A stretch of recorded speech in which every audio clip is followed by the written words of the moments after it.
Hi viewers, I am going to tell you Mullah Nasrudin story today. Please listen carefully. It will be very helpful to you to speak English fluently. Can I start right now? Okay. The heading of the story is The Eager Students.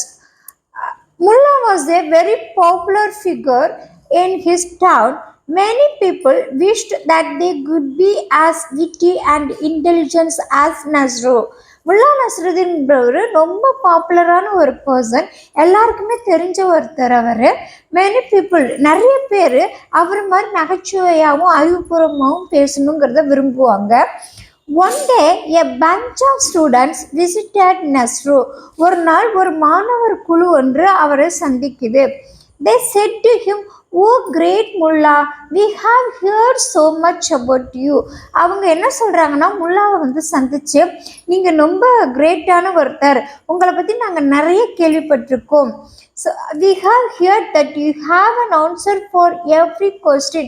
நாங்கள் நீங்கள் எல்லா கொஸ்டினுக்குமே answer வச்சுருப்பீங்க, எல்லா கேள்விகளுக்கும் பதில் வச்சுருக்கீங்க. அதுக்கப்புறம் a reason for every action, உங்களுடைய செயல் ஒவ்வொன்றுக்கும் ஒரு காரணம் இருக்கும். Please accept as your students that we may learn some of the wit and intelligence that you possess. எங்களையும் உங்களுடைய மாணவர்களாக ஏற்றுக்குங்க. We may learn some of the wit and intelligence that you possess. உங்கள்கிட்ட இருக்கிற அறிவையும் நகைச்சுவையும் கொஞ்சமாவது நாங்கள் கற்றுக்கணும் அப்படின்னு நினைக்கிறோம் அப்படிங்கிறாங்க. At first Nasru refused. முதல்ல நஸ்ரு வேணான்னு மறுத்துட்டாரு. He was quite shy and did not want to be a teacher. அவருக்கு டீச்சராக இருக்கிறதுல விருப்பமும் இல்லை. அவர் கொஞ்சம் சங்கடப்படுறாரு. But when the students kept asking him, ஆனால் ஸ்டூடெண்ட்ஸ் தொடர்ந்து கேட்டுகிட்டே இருந்ததுனால he finally agreed. ஃபைனலாக அவர் அக்ரீட் பண்ணிடுறாரு, ஒத்துக்கிறாரு. He said to them, "All right, I will accept you as my students, but only for a short while." சரி, நான் உங்களை என்னுடைய மாணவர்களாக ஏற்றுக்கிறேன், ஆனால் இது கொஞ்ச நாளைக்கு தான் அப்படிங்கிறாரு. I must warn you that sometimes people may laugh at what you are doing. உங்களுக்கு ஒன்று சொல்கிறேன், பீப்புள் நீங்கள் செய்கிறத பார்த்து சில நேரத்தில் மக்கள் சிரிக்கலாம். But I can assure you that there will always be a purpose behind it. அதுக்கு பின்னாடி ஒரு நல்ல ரீசன் இருக்கும், ஒரு நல்ல குறிக்கோள் இருக்கும் அப்படிங்கிறது உங்களுக்கு நான் உறுதியாக சொல்கிறேன். அதனால் மக்கள் சிரிக்கும்போது நீங்கள் அதை அதனால் பாதிக்கப்படக்கூடாது அப்படிங்கிறாங்க. The students were very happy. Students எல்லாருக்கும், மாணவர்கள் எல்லாருக்கும் ரொம்ப சந்தோஷமாக போயிடுது. One of the students said, "Oh Mullah, we have heard that people like you possess great powers." உங்களை மாதிரி பீப்புளெலாம் பயங்கரமான சக்தி உடையவங்களாக இருப்பாங்க. Do you possess any? Nasru smiled and said, உங்களுக்கு do you possess any அப்படின்னா உங்கள்கிட்டையும் அதே மாதிரி பவர் இருக்கும் இல்லையா, சக்தி இருக்கும் இல்லையா அப்படின்னு கேட்குறாங்க மாணவர்கள் எல்லாம். Nasru smiled and said, நஸ்ரு சிரிச்சுக்கிட்டே பதில் சொல்கிறாரு, "Oh yes,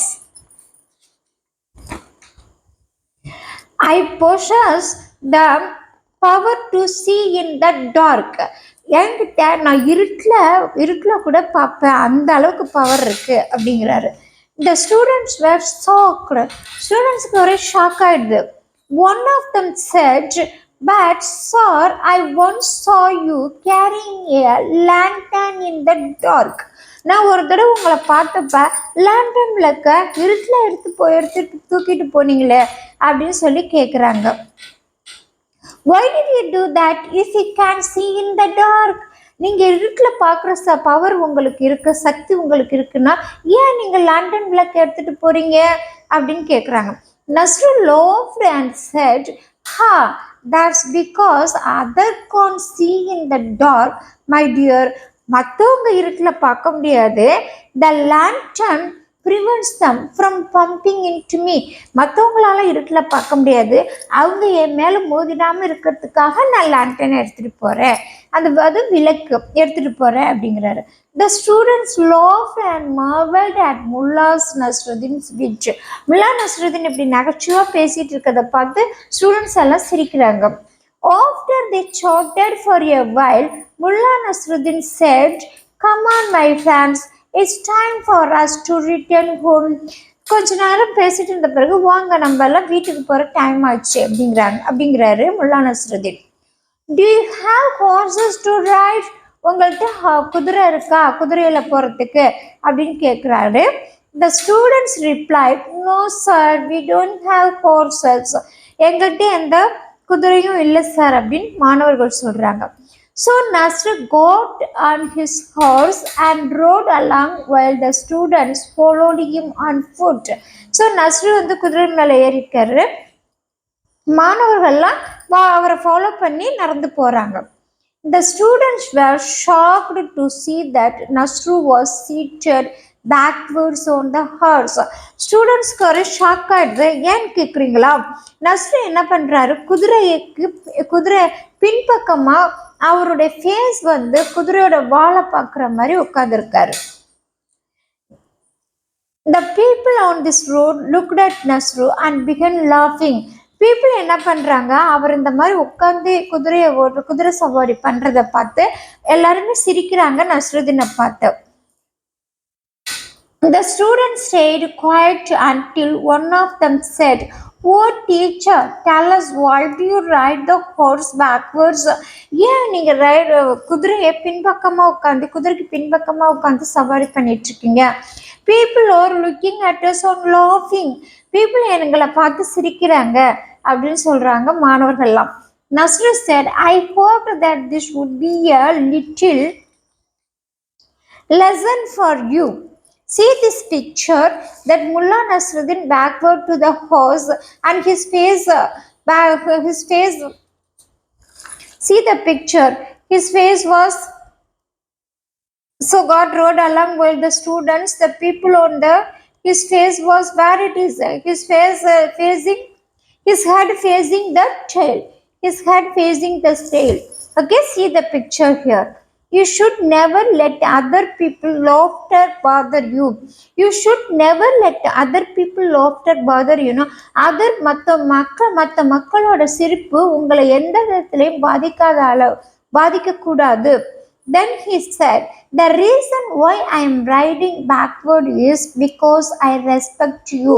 எதனால நான் குதிரைக்கு பின்னாடி பின்பக்கமாக உட்காந்து ஓட்டிட்டு வரேன் அப்படின்னு சொன்னா, நான் உங்களுக்கு ரெஸ்பெக்ட் கொடுக்குறேன்.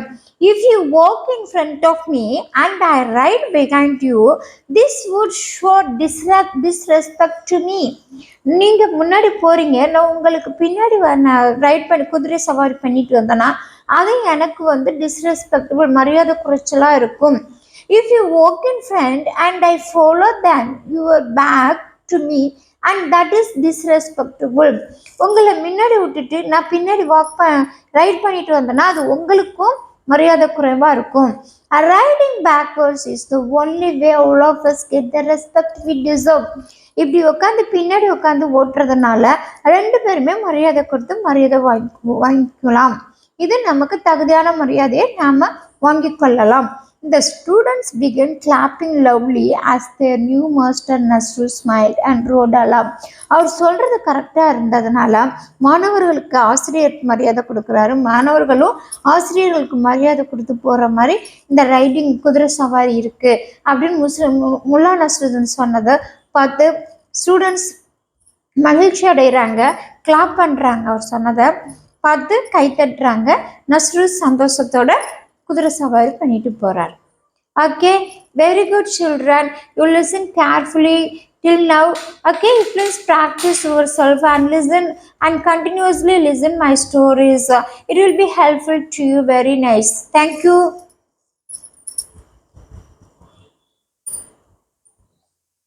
Hello Dana.